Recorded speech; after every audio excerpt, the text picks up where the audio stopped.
Грэдчин Баалч Омөр, Грэдчин Эрдэнэт, Грэдчин Амра. Нарын бүрэлдэхүүнд хэлээ манай Монгол улсад амлахаар тушаалах орлоо.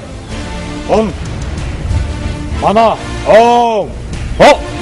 Монгол улсыг хамгаалахын тулд тушаах нь үүрэг гүйцэтгэх хугацаанд мөр өнөх дөрвс торон шалаа шалгаж илэрсэн зэслийг тухайн орнд нэвтэх араатаа станцаар тогтоосон цагуудад харилцаа холбоог зохион байгуул.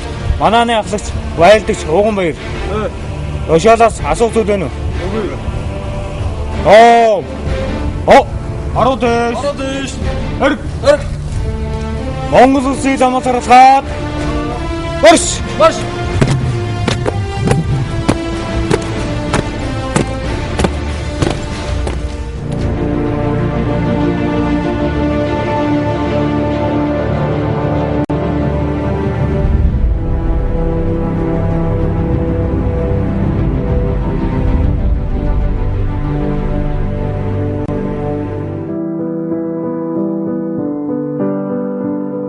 Бидний өвгдөд тураг тусгаар улс байж түүнийхээ торгон хэлэг тогтоогоод үеийн үед ёстой л нүдний цэцгээ мэт инхрийлэн хамгаалж ирсэн түүхтэй.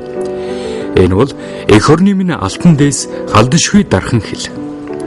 Ардын хөвсгөл ясны дараа улс орны гадаад дотоод улс төрийн амьдрал төвөгтэй байлаа. Монгол ардын нам ардын засгийн газар улс орныхоо тухайн нөхцөл байдал зохиох дүгнэлт хийж нутаг орноо гадаадын төрөмгийн зэргийн үлдэгдэл сарнин бутарсан самун этгээдүүдээс цэвэрлэж тохинуулах хэл хязгаараа сэрэмжлэн хамгаалах нь тэмцлийн нэн чухал хэсэг гэж үзэж байлаа. Монгол улсад байнгын засгийн газар тогтносны дараа хэл хязгаараа ариун дархан байлгаж эрх чөлөө тусгаар тогтнолоо хамгаалах дистарата арга хэмжээ авсны эхний ээлжинд өмнөд хязгаар орж байсан нь тохиолдлын хэрэг биш байв. 1930-ад оны ихэр бүгд найрамдах Монгол ард улсын гадаад байдал нэлээд хурцлж, Япон хятадын төрөмгийлэгчид манай улс руу өнгөлзөх бодлого явуулж гисэн нь хэлийн цагийн байдлыг хөндрүүлж, улмаар улсынхаа хэл хязгаарыг хамгаалах үүрэг хязгаарын зэрэгэхэнд ногджээ. Энэ үеэс хэлийн техник зүүн 29 дугаар анги буюу улаан улын отряд эхлэн тавьсан түүхтэй.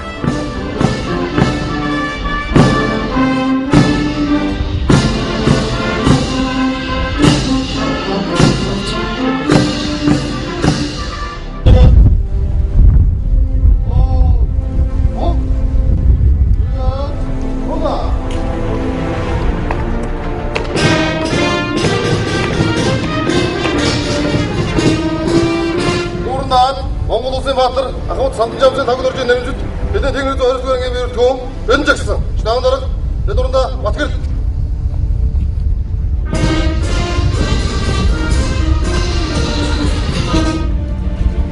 Бэлчтэй амрын ирээ.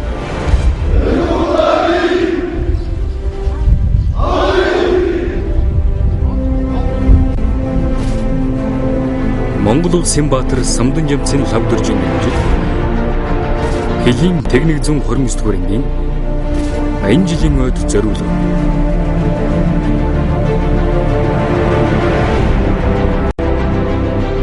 Гэгээн дорнын улаан үл. За манай улаан уулын отряд бол 1933 оны 10 дугаар сарын 10-ны дотоодын хамгаалах газрын 396 та тогтоолоор Торногов аймгийн сайн шан татварт байгуулагдсан түүхтэй. За манай отрядын түүхийг бол түүхэн замлыг 1933-аас 1953 он хүртэл одоо 1-р үе, 1967-оос 2013 он хүртэл 2-р үе гэж ийм 2 үед авч үздэг юм байна. Яагаад гэвэл энэ тодтгол нь болохоор 1933 онд байгуулагдаад 1953 онд татан буугдсан. За тэгээд 1967 онд дахин байгуулагдсан. 1933 он Тус отряд нь хэлийн 600 км урт хэлийг хамгаалах Дорногов, Сүхбаатар аймгийн хэл орчмын 21 сумд гүйцэтгэх ажил явуулах үүрэгтэйгээр анх удаа 1-р зэргийн байцаан өнгөрүүлэх хэлийн 6 заставтай тусгай комендатур нэртэйгээр байгуулагдсан байна.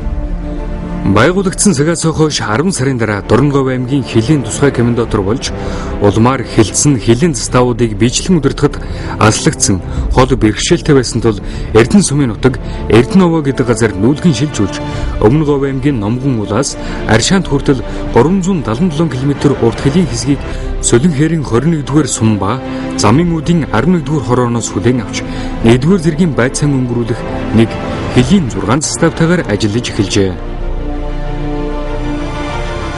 Отрядын хилчид бол одоо зүүн өмнөд хилийг хариусан хамгаалах Монгол улсын үндэсний аюулгүй байдал, тусгаар тогтнол, за улсын хилийн халдшгүй дархан байдлыг хамгаалах энэ эрхэм хүндтэй үүргээ бол нэр төртэй биелүүлж ирсэн ийм төвгөн гавьяатай отряд хилийн хил хамгаалах байгууллагын одоо ууган отрядуудын нэг тооцогч явдаг. 1936 он Бөгөөд найрамдах Монгол Ард улсын дотоод явдлын яамны сайдын 2 дугаар сарын 10-ны өдрийн тэг 3 тоо тушаалаар тусгай комендаторыг 3 суман 1 байцаан өнгөрүүлэх 10 заставтайгаар өргөдгөн зохион байгуулж замын үүдийн отряд болгон Номгон уулаас Аргалантын зам хүртэл 740 км урт Хилийн хэсгийг хариуцуулан хамгаалж байсан байна. 1940 Дотоод явдлын яамны сайдын 493 тоо тушаалаар Солин хэрийн отряд байгуулагдаж Ноён харын овооноос Дорногов аймгийн Улаанбаатар сумын нутаг Эрдэнэ цогтын овоо хүртэл Хилийн 294-өөс 341-р тэмдэг нийт 290 км урт Хилийн хэсгийг хариуцсан 4 заставыг хүч хэрэгслийн хамтаар хүлээлгэн өгчээ. 1940-с 1942 он Бөгөөд найрамдах Монгол Ард улсын сайд нарын зөвлөлийн ерөнхий сайд, цэрэг дотоод явдлын яамны сайд, улсын маршал Хорлоогийн чойболсон Монгол Ардын хувьсгал намын төв хорооны 1-р нарийн бичгийн дарга, цэргийн явдлын яамны улс төрийн газрын дарга, армийн комиссар, Юмжаагийн Цэдэн бол нар отрядын ажил байдалтай биечлэн ирж танилцж, сургамж зөвлөгөө үүрэг даалгавар өгч байлаа.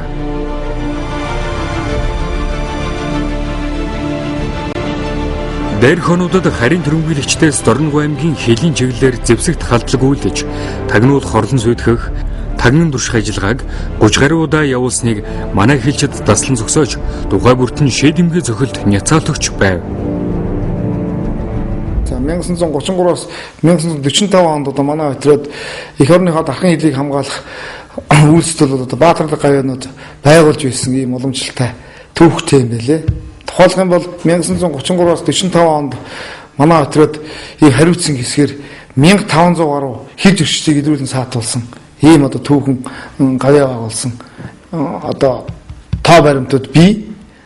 За 1945 онд одоо отрядын дараагаар ажиллаж байсан Хошууц Сонжов гэдэг хүнээр өдөрдүүлсэн бүлэг бол дайсны одоо 1062 хүнийг олзлон авч ингэж саатуулж байсан.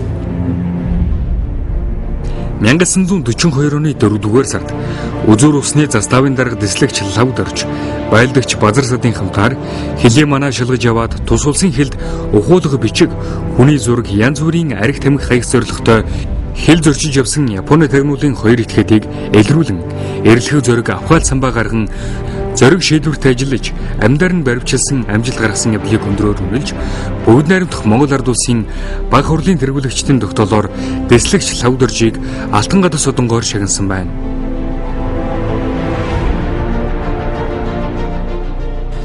(1943 он) Хятадын комендант Османы зэвсэг дээрэмчдийн өдөөн хадгалга тагнуулын үйл ажиллагаа манай орны баруун хязгаарт өргөжин идэвхжиж байх үе буюу 1943 онд Хилийн 2 дугаар отряд штабын 1-р засгийн туслагаар ажиллаж байсан хашир туршлагатай Ахмад Лавд оржийг Ховдын Буданчин хөх толгойн отрядын штабт дэвшүүлэн томилсон байна.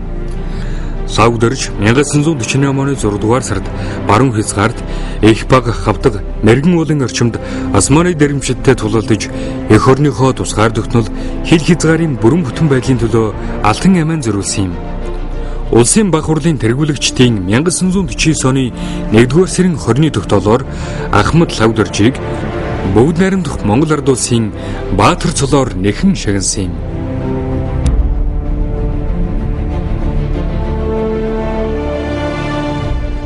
Манай цэстаа он 1973 оны 9 сарын 17-ны өдрийн ардын хурлын тэргүүлэгчтэй 217 онтой тогтоолоор бүгд найрамдах Монгол Ард улсын Баатар Ахмад Сандан Жамцын лав доржийн нэрэмжит болсон.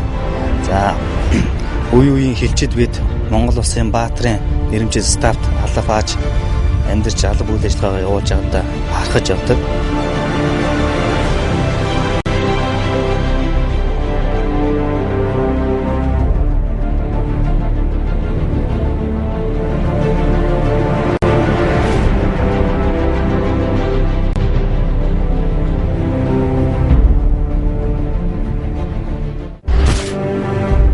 (1944-өөс 1945 он) Монгол орон даяар цас их орж улмаар олон аймгийг хамарсан бичэн жилийн тэрэг айхтар зүдний аимшигт засан шуурганаар зэрэгэлдэх аймагуудын 70 мянган адуу мал уруудан улсын хэлд тулж богинорчээ.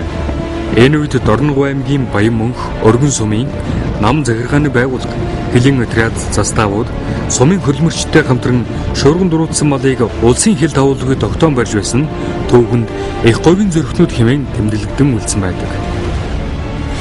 Доронтой аймаг, Дорногов аймаг, Хинти, Төв, Сүхбаатар аймагаас цугласан байгаа. Одоо ингээ газраас цуглаж ирсэн. Энийг одоо ингээд цуглаад ингээд одоо хилээс 15 км орчимд хорж одоо бэлчээрлүүлж байсан.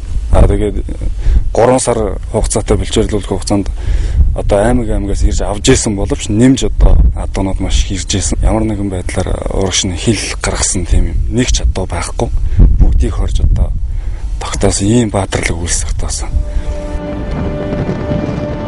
Содномын Сүхэ даргатай 3 дугаар сумгийн хэсгээр цасан шуурганд дуруутсан олон мянган адуу замдаа таарсныг хаман авсаар 70 мянга шихэн болж хэлд авах аюул тулгарсан үед отрядын дарга Сонжов Ахмад лав доржоор өдөрдүүлсэн 10 хүнтэй тусгай группийг томилон өв хэсэгт ажиллуулсан боловч адууг тогтоон барихад бэрхшээл учирсан тул отрядын бэлтгэл сумангаас хүч нэмж 3 дугаар сумгийн 3 дугаар заставын дайчдын хамт хүч хавсран ажиллажээ.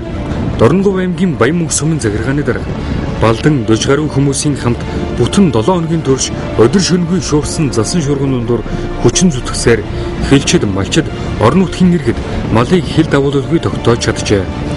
Тэр үед хүүтний ирж 35-аас 40 хүн байсан гэж ярилцдаг. Дайсан этгээдтэй тэмцгийн зэрэгцээ тэр үеийн хэлчид байгалийн бэрхшээлийг дэсвэр хатуужилтай зориг баатарлаг эх орончоор давж чадсан юм. 1945 он. За манай отряд нь 1945 оны чөлөөлөх танд Хорондоо Доржинскигийн командсан мотуудлагын 27 дугаар бригад, за Хорондоо Нинтаа сүрэнгийн командсан 7 дугаар моторжуулсан хоёрт бригадуудыг одоо бүгд найрамдах хятад улс руу ороход одоо дэмжлэг үзүүлж оролцсон юм отряд байгаа. За үүнд бол одоо отрядын дарга Дэд Хорондоо Сонжов хошууч Ямн нарын хасан нэг 4-р бүлэг бол одоо Хилийн 856 дугаар тэмдгийн чиглэлээр одоогийн 856 дугаар тэмдгийн чиглэлээр за 3 дугаар групп дэслэгч Лавгжав, за 1-р групп Ахмад Лавсан, ахлах дэслэгч Дулмаа нарын удирдсан бүлэг одоо модон хараатын чиглэл одоо үүрэг гүйцэтгсэн. За энэ эдгээр бүлгүүд одоо төрүүчэнд урдсан Хорондоо Доржинскийн Нинтаа сүрэн нарын одоо командсан бригад одоо дэмжлэг үзүүлж баталга хүртэл одоо давшилтанд оролцож байсан байгаа. Тусгилийн отряд 1945 оны 8 дугаар сарын 10-ны 4 цагт хэл нэвтэрсэн Өвөр Монголын Шилэн голын чуулганы баруун тал, баруун зүүн сүнэт хошууны чиглэлд 4 бүлэг болж байлдааны үүрэг гүйцэтгэн дайсны ахлах дарга 12, дунд дарга 145, баг дарга 220, цэрэг 685, бүгд 1062 хүнийг амьдаар нь олзолсон байна. Дараа нь тус ангиас гарсан бүлгүүд нийлж Японы томоохон тагнуулын байгууллага байрлаж байсан завсар хүртэл байлдааны үүрэг гүйцэтгэжээ. 1945 оны чөлөөлөх танд оролцож гавьяа байгуулсан тус отрядын 650 гаруй офицер, хэлчид, бүгд найрамдах Монгол Ард улсын болон зөвлөлт холбоод улсын төрийн дээд шагнал одон медалаар шагнагдав. Аршаантын ставын хариуцсан хэсгээр 2 дугаар даймын 45 онд Хорондоо Нинтаа сүрэн Доржинский нарын ахалсан бригадууд яг Монстав хариуцсгаар орж иж ирсэн. Монстав тухайн дайнд болохоор тухайн бүлгүүдэд дэмжлэг үзүүлэх артлын ажлуудын тогтнуулах өдрөөр оролцож байсан. Дайнд оролцож исэн энэ түүхэн газар болохоор Маастаа хамт олон тухайн стафын байрлал бол газар орнороо маш их бахархаж үе эхэлчихэд маань энд ажил руу гүйцэтгсээр явж байгаа.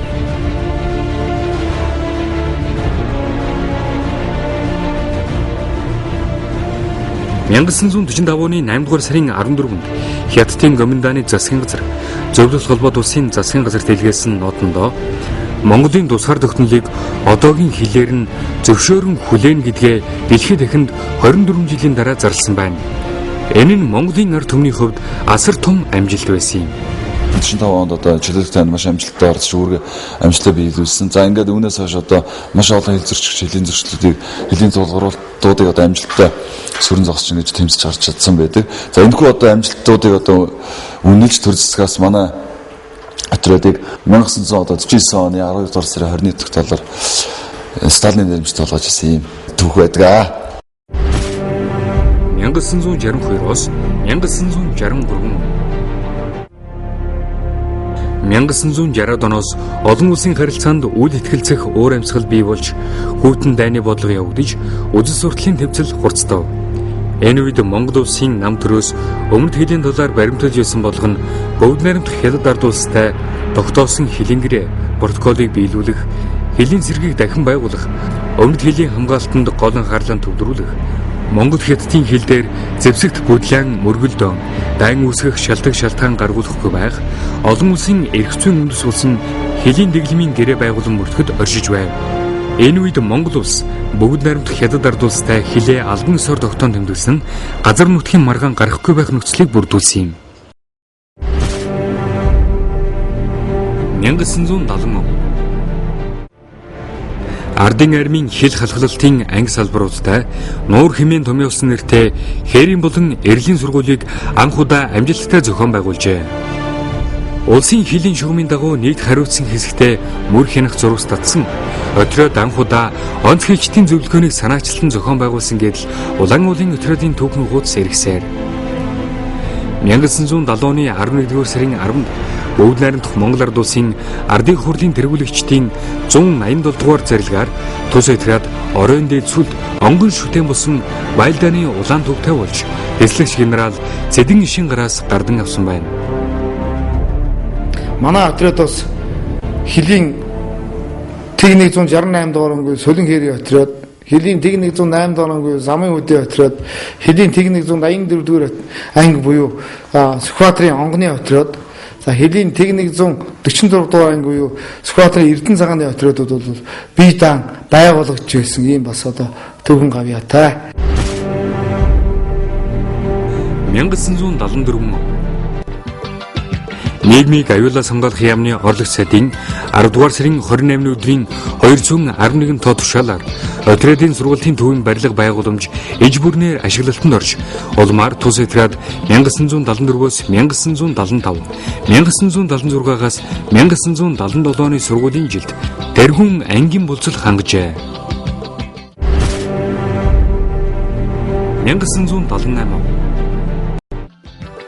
Монгол ардын хувьсгал намын төв хорооны улс төрийн төвчөөний 145 дугаар тогтоолыг үндэслэн хэлийн ба дотоодын цэргийн даргын 658 тоо тушаалыг хэрэгжүүлж хэлийн отряд заставуудад дайсны зэвсэгт цөмрөлт, агарын довтлогоон, цөмийн зэвсэг хэрэгэлсэн үед хориглон хамгаалах хол ойрын тулгуурт байруудыг бэлтгэж окоп, харилцах шуудуу, галын цэг, хоригдох байруудыг багтаасан хэлийн хориглон хамгаалтын төхөөрөмжийг байгуулсан юм.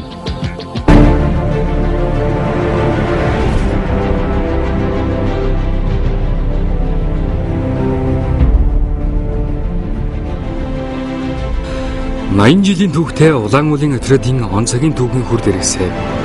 Мөн хүүхд тэнгэрээ шүтэн биширч, урдын ардаа сүлдэндээ дээлсэн эх орныхоо хинч халдашгүй дархан хэл тусгаар тогтнол сайн сайхны төлөө сэтгэл зүрхэн зориулж ива Монгол улсын 4 зүг 8 зөвсөөс ирсэн тэмэлэрс энэ отрядад албахаж өвд эцсийнхээ хэдэн 100 жилээр тэмцэж хамгаалж ирсэн газар шороогоон хамгаалсаар зогсон. Тэд өнөөдөр орчин цагийн хил хамгаалт гэдгийг жинхэнэ утгаар нь мэдэрч, жинхэнэ утгаар нь харж яваа ирсэн. Мондоров төслийн хүрээнд дахин дамжуулах ТК-860 станцыг отрядын төв Хилийн застав харуул суйрлуулж отрядын шуурхай удирдлагыг хангаснаар холбооны зохион байгуулалт сайжирсан юм. Компьютер гадаад хэлний сургуулийн төвийг зохион байгуулж ангийн офицер ахлагч ажилтнуудыг хамруулснаар 2005-аас 2007 онд 150 албан хаагч дамжааг төгссөн байна. Анх удаа эмэгтэй офицер Хилийн заставын даргаар томилогдсон үүрэг гүйцэтгсэн. Хилийн төлөөлөгчийн уулзалтанд анх удаа хугацаа цэргийн албаагчдыг оролцуулж хоёр орны хооронд харилцан туршлага солилцсон. Интернет танхимтай болж ангийн вебсайт ажилуулан орчин цагийн мэдээллийн эрэнд хөл тавьсан. Монгол Хятадын хамтарсан хээрийн сургуулийг зохион байгуулж гадаад харилцаа хамтын ажиллагааг сайжруулсан. Дундгов аймагт 2000 цэргийн баярын арга хэмжээг зохион байгуулсан. Отрядын төвийн дасаг албатуудыг компьютерийн дотоод сүлжээнд холбож электронник штаб цаасгүй орчныг бүрдүүлэн 2007 онд Хилийн бүх заставыг компьютер принтерээр хангасан.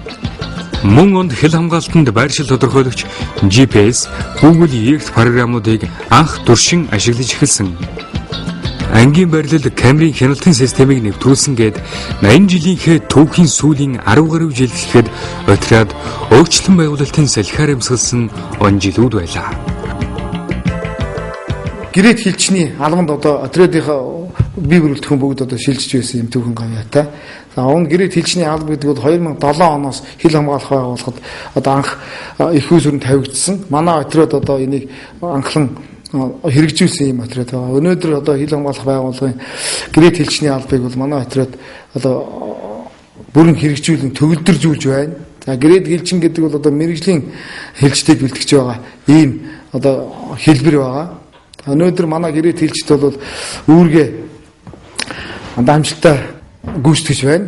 За манай отряд 2010 оноос хойш гэрээт хилчний албанд шилжснээс хойш одоо 150 гаруй гэрээт хилчтийг бэлтгэсэн байгаа. Тухайлбал манай гэрээт хилчдээс 20 гаруй хүн гадаадад одоо гадаадын цэргийн сургууль болон Калининград, за мөн одоо Хабаровск ийм сургуулиуд сурч байна.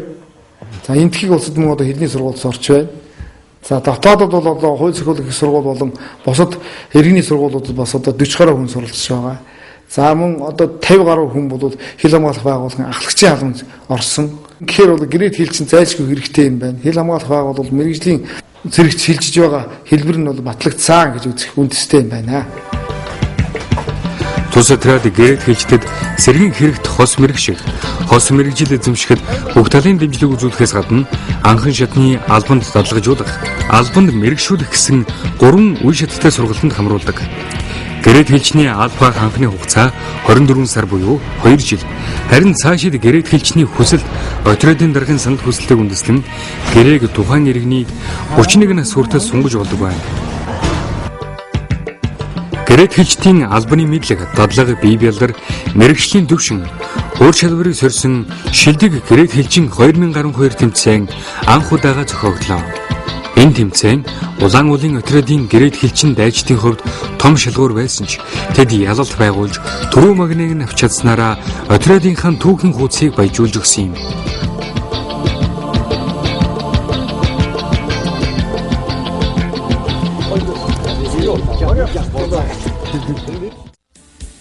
Монгол хэмээх их айлын үүдийн хэсгийн Хилийн алтан зурвасыг хамгаалж зогсоо улаан улын отрядын хилчин дайчид урлаг уран сайхан биеийн тамир спорт орч бусдыгаа хошуужладаг уламжлалтай.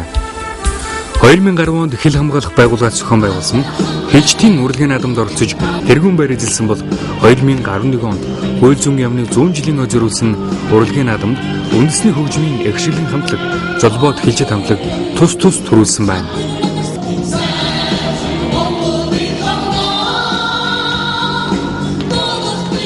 Мөн хилчтийн цэрэг спортын наадамд зүүн өмнө тусаас шалгаран оролцож тэргүүн байр эзэлсэн юм. Монгол улсын ерөнхийлөгчийн нэрмжит биеийн тамирыг дэмжигч байгууллагаар шалгарч хүндэт өргөмжлөөр шагнагдсан гэдэл сүүлийн 2-3 жилийн амжилтаас нь дуртагд ийм байна.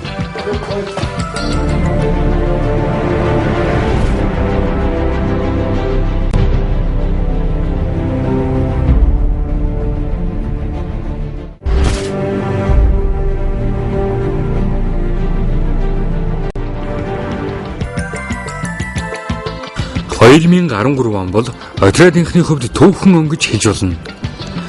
Дорноговь аймгийн иргэдийн төлөөлөгчдийн хурлын 2013 оны 6 дугаар сарын 14-ний 34 дугаар тогтоолоор Монгол улсын Баатар Ахмад Самдан Жамцын лав дөржийн нэрмжит отряд боллоо.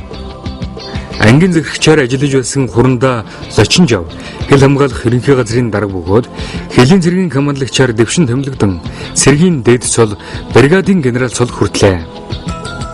Хэл хамгаалтанд мэдээллийн нэгдсэн сан үүсгэх Саран 2008 программаас гадна газар зүйн холбоотын Аркчес байр өгөгтүүдийг 3D хэлбэрээр зурах SketchUp, хиймэл дагуултай холбогдох Google Earth зэрэг программуудыг ашиглаж хэлийн застав харуулаас томилогдсон манай штабаас хянах болсон. Дайчин алдрын техникийг өргөтөн, засвар төгсөлтийн ажлыг хийж түүхийг баяжуулж үзмрүүдийг шинчилсэн. Ард талын хангалтын албаны бүрэлдэхүүний ажиллах нөхцөл болцоог сайжруулах зорилгоор өрөө тусламжуудыг бүрэн засварлан тогтчулсан. Хэлийн 3 заставыг нар салхины сэргээгдэх эрчим хүчинд холбосон. Дорноговь аймгийн засаг даргын 5 газартай хамтран ангийн соёлын төвд 10 сая төгрөгийн үн бүхий техник хэрэгслийг шинээр авсан. Шуурх авдирлагын төвийн өрөөг төгчүүлэн 14 сая төгрөгийн техник хэрэгслийг авч шинчилсэн гээд 2010 он сар тэдний хийж бүтээсэн зүйл их.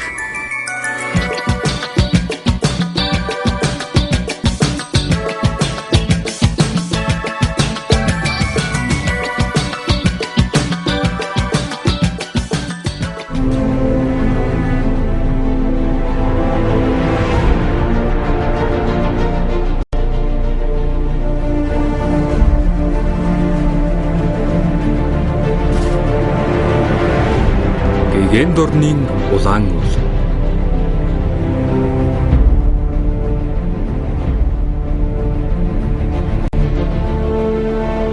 Дархан хилийнхэн торгон шугамыг манах хүндтэй үргийг хүлээн тангар хөргсөн их говийн үе үеийн баатарлаг ээлжтийн ариун жагсаалаас Монгол улсын Баатар 1, ардын болон гавьяа цолтон 5, цэргийн эрхэм дэд генерал цолтон 10, хурандаа 55, улсын цолтой бүх 4, спортын мастер 6, хүндэт ба онц хэлчин 400 гаруй төрж отрядынхаа түүхийг алтан хуудасаар баяжуулсаар байна.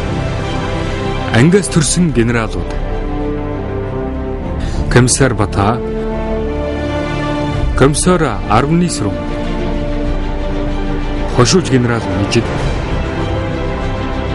Хошууч генерал Баябазар, Дэслэш генерал Арвай, Хошууч генерал Гүржав, Хошууч генерал Баатар Цогт, бригадын генерал Лавсрун,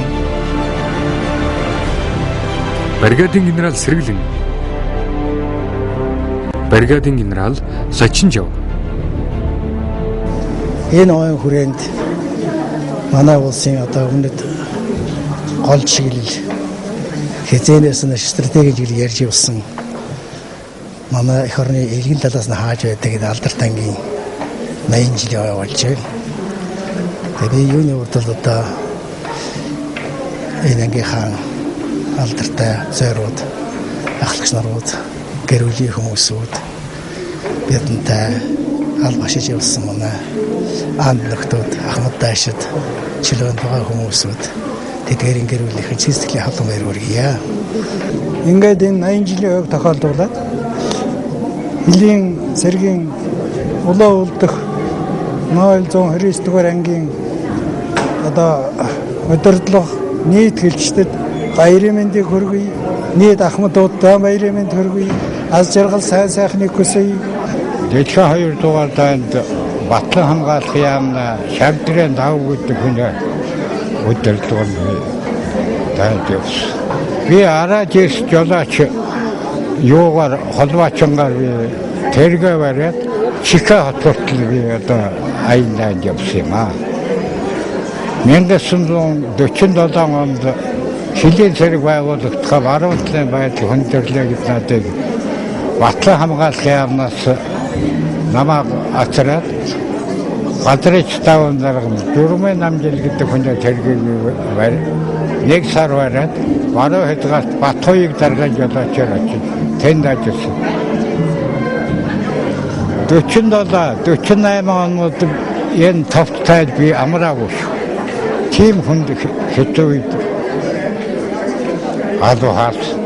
За 1990 онд би отрядын дараагаар томилогдсон. Зах зээлийн хүнд хатуу үеийг анхны одоогийн даваагийн тэнд давсан. Миний удирдлаганд байсан миний орлогч нар, офицерууд хамт олонныхон хүчээр тэр хүнд бүрхийг давдуулсан.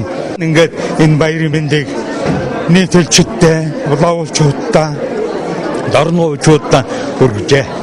Энэ отрядууд би 1979-аас 83 он хүртэл 4 жил штабын дарга отрядын дараагаар ажилласан. За ингэж энэ одоо том отрядын штабын дараагаар ажиллахдаа энэ одоо алдартай том дарга нарын дараагаар тухайлбал одоо дэслэгч генерал Арвэ, башгүйч генерал Баяотар нарын дараа энэ отрядыг хамгаалах энэ завшаан тохиолдсон явдалтай би их баяртай байдаг. Ингээд надтай хамт ажиллаж байсан нийт одоо өмсөд өнөөдөр ажиллаж байгаа бүх одоо офицер ахлагч олцоод одоо зэргийн албан хаагчид бүх хүмүүст баян жилийн баярын мэнд хүргье. За би энэ ангид 1994-өөс 2006 онуудад 15 жил тасралтгүй зархичаар ажилласан нэгэн байна. Энэ үед манай ангийн хамт олон гар нийлэмжтэй ажиллаж энэ ангийн бас нэгэн үеийн түүхийг бичлсэн хамт олон. Энэ үед бид бас бахархмаар олон зүйлүүд байсан. Тэрнээс би бас заримаас нь товч дурдъя. За хамгийн нэгдүгээрт бид энэ ангийг 9 жил дараалан элийн зэргийн хэмжээнд нэгдүгээр байранд оруулж сайхан амжилт гаргасан. Дараагийн дугаарт бид 12 удаа анхны одоо ажлыг элийн зэрэг яамны хэмжээнд туршиж хийж үүнийгээ бид 12 анхдаг гэж бас нэрлэж байлаа. Мөн бид одоо энэ он жилүүдэд тэтгэвртэй гарсан 28 ахмадад бараг ахмад болгоныг толгой дараалан хувийн байрыг Улаанбаатар энэ улаан уулын төвд барьж өгч байлаа. Мөн манай хамт олон энэ он жилүүдэд офицер ахлагч нарын гар нийлэмжтэй ажиллагаа сайн байсны нэг илрэл. Өнөөдрийн элийн зэргийн удирдах бүрэлдэхүүнд 46% нь зөвхөн энэ ангид ажиллаж байсан офицерууд ажиллаж байгаад бид их бахархаж явдаг. Ингээд ангийнхаа түүхэд 80 жилийн хой болж байгаатай холбогдуулан надтай хамт 15 жил тасралтгүй ажиллаж амьдарч зовлон жаргалаа хуваалцаж ололт амжилтаараа бахархаж явсан хамт олондоо ангийнхаа түүхтойн баярын мэндэлгийг хүргэж сайн сайхан аз жаргал хамгийн сайн сайхан бүхнийг хүсэн өрөөё.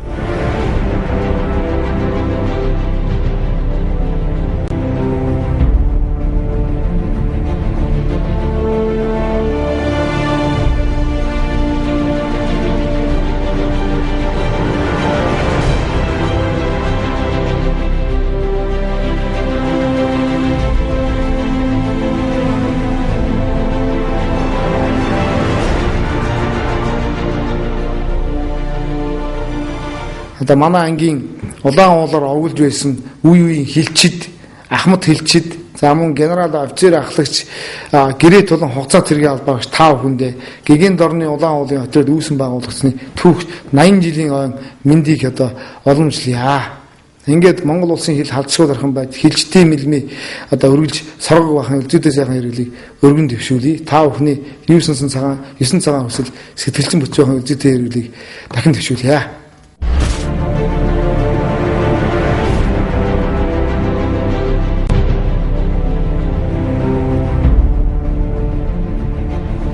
Гэгээн дорны улаан уулаар овгулсан Дорногийн хязгаарын улаан уулын отрядын түүхт 80 жилийн энэ жил хил хамгаалах байгууллагатай зэрэгцсэн одоо тохиолж байна. Тэгээд тэртээ 4 жил гаруй өмнө алхахлын отрядын дараагаар ажиллаж байгаад 2009 оны 12 дугаар сарын сүүлчээр улаан уулын отрядын дараагаар томилж ирсэнээс хойш энэ их ажилсаг хөдөлмөрч хамт олонтой 4 жил гаруй хугацаанд хамтран Монгол улсын хилийн алшгүй дархан байдал гэрээ цэргийн албыг төвөгдөржүүлэхийн үндэстэй хариуцлагатай үргийг хамтран гүйцэтгэлээ. Тэгээ манай хамт олон бол өгсөн үргийг сайн биелүүлдэг. энэ чанар нь одоо бас ажил үүрэг явуулахад энийг амжилт харахад нөлөөлж байсан шилмээр байна. Тэгээ үеийн хилийн зэргийн дарга нар удирдлагууд бас манай энэ улаан уулын отрядад олон генерал төрсөн ингэж хэлдэг. Тэгээд бас өнөөдрийн 4 отряд дамжиж ажиллаад энэ гигэнэрний улаан уулаараа үүссэн отрядаас хилийн зэргийн дарга болж төрийн цэргийн дээр цол генерал цол хүртсэн явдал бол энэ отрядын уул ус ямар их энергитэй газар вэ гэдг нь бас эндээс одоо харагдаж байгаа. Тэгээ энэ хөдөлмөрч хамт олон дундаас ирээд өнөөдрийн цилиндрийн командч төрсөн явдал бол отрядын хамт олондоо талархаж байна. Аймаг орон нутгийн удирдлага, ялам тусчны гишүүд, орон нутгийн ард иргэдийн дэмжлэгтэйгээр бас яламалах байгууллагын үйл ажиллагаа өмнө тавьсан зорилттой бас хамтран биелүүлж явдаг гэж үздэг. Тэгээд өнөөдрийн 80 жил байгаа тэмдэглэж байгаа Дорноо аймаг дахь хилийн техник зурагч турангийн хамт олон ахмад элчид эндээс төрсэн генералууд дэмжин ажилладаг орон нутгийн удирдлага тусгаалсан жигүүрхий байгууллагын хамт олон таа хүндээ түүх 80 жилийн баярын мэндийг хүргэж ширүүлэг хайж зарвал сайн сайхан бүхнийг хүсээрэй.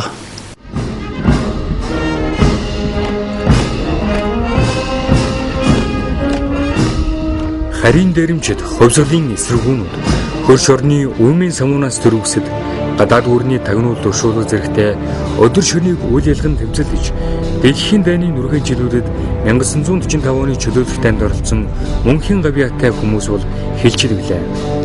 Эцэг өвгдийнхөө улаан цар татсан энэ шугамыг ариун дагшин баялагын төлөө тэмцээрсэн их говийн зөрөгтөн улаан уулын отрядын үе үеийн хилчтийн намтран баян түүхэн дагуу айгам халуун эцхэн хүйтэн гэсэн ойлголтыг тэртээ ард өргөж өдөр шөн хоёрын байрыг сольж амьдардаг тэднэрээ их хорон ард түмэн бахархан шин зууны хилчид их говийн зөрөгтнүүд амжилт бүтээл ариунтай домогт хорооныхон түүхийг үргэлжлүүлсээр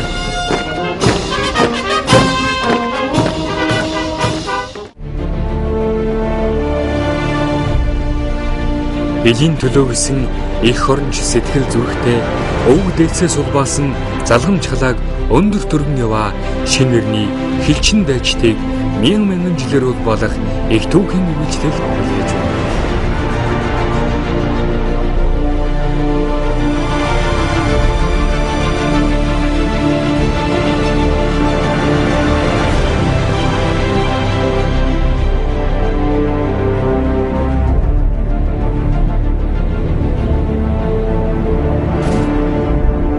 Гэн дорнын улаан уул